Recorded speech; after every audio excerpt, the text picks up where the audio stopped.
Hundreds of rescue workers slogged through knee-deep ooze and used long poles to probe for bodies Thursday as the search dragged on for victims of the mudslides that slammed this wealthy coastal town. 17 people were confirmed dead and 8 others were missing. Family members anxiously awaited word on loved ones who hadn't been heard from since the onslaught early Tuesday. "It's just waiting and not knowing, and the more I haven't heard from them, we have to find them," said Kelly Weimer, whose elderly parents' home was wrecked.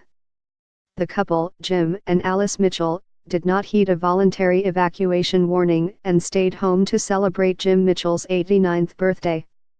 Santa Barbara County authorities sent a shudder through the community early Thursday when they reported that the number of people unaccounted for had surged from 16 to 48. But later in the morning, they said they had made a clerical error, and the actual number of missing was down to 8.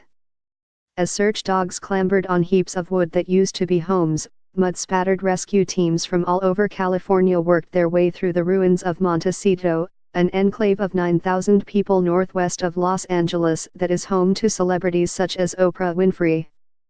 It was left covered with thick muck, boulders, wrecked cars, splintered lumber, and tree limbs in a scene Santa Barbara County Sheriff Bill Brown likened to a World War I battlefield. After a better look at the damage, officials lowered the number of destroyed homes from 100 to 59 and raised the number of damaged ones from 300 to 446. Overall, 28 people were injured. 12 remained hospitalized, 4 in critical condition. By Wednesday, some 500 searchers had covered about 75% of the inundated area, authorities said. They had a long slog ahead, filled with hazards seen and unseen. "A lot of the street signs are gone, the roads are impassable.